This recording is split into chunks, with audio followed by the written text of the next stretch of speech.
మహారాష్ట్ర రాజకీయాలను శాశ్వతంగా మార్చేసిన ఒక వ్యక్తి గురించి ఈరోజు మాట్లాడుకుందాం.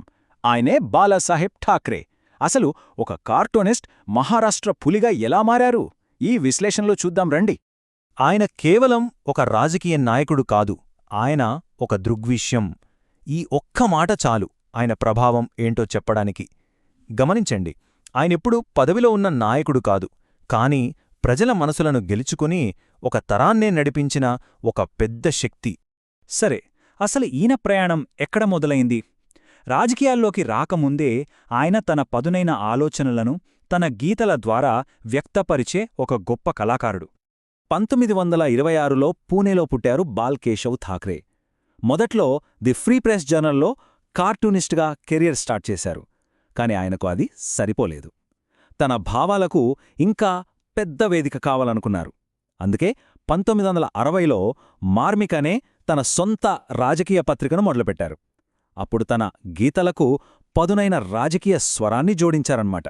ఆయన కార్టూన్లు కేవలం నవ్వించడానికి మాత్రమే కాదు, ఆలోచింపజేసే. ముఖ్యంగా ముంబైలోని మరాఠీ ప్రజల ఎదుర్కొంటున్న సమస్యలు, అంటే నిరుద్యోగం, వలసల వల్ల వాళ్ల అవకాశాలు ఎలా దెబ్బతింటున్నాయో సూటిగా చూపించాయి. ఈ వ్యంగ్యమే తర్వాత ఆయన రాజకీయ వ్యూహానికి బలమైన పునాదిగా మారింది. ఓకే, ఇప్పటివరకు ఆయన ఒక వ్యాఖ్యాత. మరి ఆయన ఒక రాజకీయ శక్తిగా ఎలా మారారు? ఇది మహారాష్ట్ర రాజకీయాల్లోనే ఒక పెద్ద టర్నింగ్ పాయింట్. 1966 ఈ సంవత్సరాన్ని బాగా గుర్తుపెట్టుకోవాలి, ఎందుకంటే ఇదే శివసేన పార్టీ పుట్టిన సంవత్సరం. ఇది కేవలం ఒక పార్టీ ఆవిర్భావం కాదు, మహారాష్ట్రలో ఒక కొత్త రాజకీయ శకానికి నాంది పలికిన రోజు. అసలు శివసేన ఉద్యమానికి గుండెకాయ ఏంటి? అదే మరాఠీ మానుస్ అనే భావన. అంటే మహారాష్ట్రకు చెందిన స్థానిక మరాఠీ వ్యక్తి. అప్పట్లో ముంబైకి వలసలు విపరీతంగా పెరిగిపోయాయి. దానివల్ల స్థానికులకు ఉద్యోగాలు, అవకాశాలు తగ్గిపోతున్నాయని, వాళ్ల హక్కుల్ని కాపాడటమే తన లక్ష్యమని ఠాకరే బలంగా నమ్మారు. అదే నినాదంగా మార్చారు. మరాఠీ గర్వమే ప్రథమం.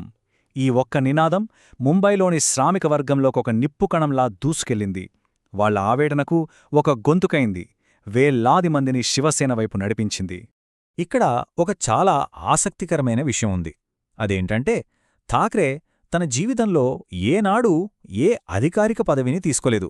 అవును, ఒక్కటంటే ఒక్క పదవి కూడా. అయినా సరే మహారాష్ట్ర రాజకీయాలను తన ఇంటినుంచే శాసించారు. అసలు అదెలా సాధ్యం? చూద్దాం. అందుకే ఆయన్ని అందరూ రిమోట్ కంట్రోల్ అనేవాళ్లు. చూడండి, ఆయనెప్పుడూ ఎన్నికల్లో పోటీ చేయలేదు, కాని ప్రభుత్వాలను నడిపించే కింగ్ మేకర్గా చక్రం తిప్పారు. ఇక తన సామ్నా పత్రిక ద్వారా తన అభిప్రాయాలను, ఆదేశాలను నేరుగా ప్రజల్లోకి, పార్టీ శ్రేణుల్లోకి పంపేవారు. ఆ తర్వాత 1990లలో బీజేపీతో పొత్తుపెట్టుకొని తన ప్రభావాన్ని జాతీయ స్థాయికి తీసుకెళ్లారు. ప్రతి గొప్ప నాయకుడిలాగే ఠాకరే వారసత్వంలో కూడా రెండు భిన్నమైన కోణాలు కనిపిస్తాయి. కొందరు ఆయన్ని దేవుడిలా ఆరాధిస్తే, మరికొందరు తీవ్రంగా విమర్శించారు. వాటిని మనం నిష్పక్షపాతంగా పరిశీలిద్దాం. ఆయన మద్దతుదారుల మాట వింటే, ఆయన మరాఠీల హక్కుల కోసం నిర్భయంగా పోరాడిన ఒక యోధుడు. కాని విమర్శకుల దృష్టిలో ఆయన దూకుడు వైఖరి, ప్రాంతీయవాదం సమాజంలో విభజన రేఖలు గీశాయి.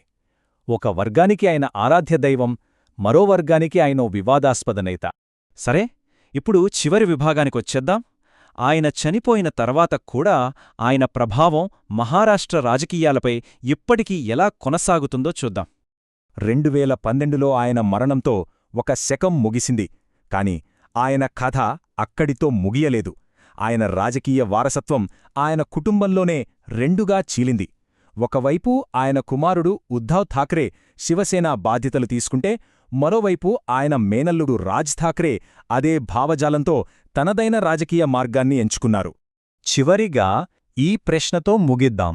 ఆలోచించండి, ఒక వ్యక్తి మన మధ్య లేకపోయినా చాలా ఏళ్ల తర్వాత కూడా వారి ఆలోచనా విధానం ఒక ప్రాంతం యొక్క గుర్తింపును ఎలా నిర్వచించగలుగుతుంది?